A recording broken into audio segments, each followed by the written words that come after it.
భారతీయుడు sequels game changer తెరకెక్కిస్తూనే director Shankar ఏకంగా 3 కొత్త సినిమా సబ్జెక్ట్స్ ను రాసుకున్నాడు. అన్ని కూడా మెగా బడ్జెట్ చిత్రాలే, స్టార్ సపోర్ట్ కావాల్సిన ప్రాజెక్టులే. మరి శంకర్ రాసుకున్న కథలు విని అతనికి డేట్స్ ఇచ్చే స్టార్ హీరోలు ఎవరనేది ఆసక్తికరంగా మారింది. డైరెక్టర్ శంకర్ సినిమా అంటే ఎలా ఉంటుందో ఆ భారీతనం అంతా ఈ సాంగ్ లోనే కనిపిస్తోంది. ఇలాంటి సాంగ్స్ ఒక్క శంకర్ సినిమాలోనే కనిపిస్తాయి.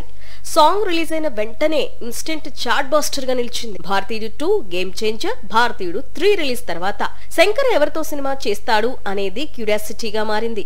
ఎందుకంటే ఒక హిస్టారికల్ సబ్జెక్ట్, ఒక జేమ్స్ బాండ్ తరహా స్టోరీ, అలాగే సైన్స్ ఫిక్షన్ కథతో శంకర్ ఆల్రెడీగా ఉన్నాడు. మరి వీటిలో ఏ సబ్జెక్టును ముందుగా శంకర్ డీల్ చేస్తాడు, అందుకు ఏ హీరో డేట్స్ ఇస్తాడు అనేది కోలీవుడ్, టాలీవుడ్ లో హాట్ టాపిక్ గా మారింది. వీటిల్లో ఒక కథను బాలీవుడ్ హీరో రణవీర్ సింగ్ తో శంకర్ ప్లాన్ చేస్తాడని టాక్ ఉంది.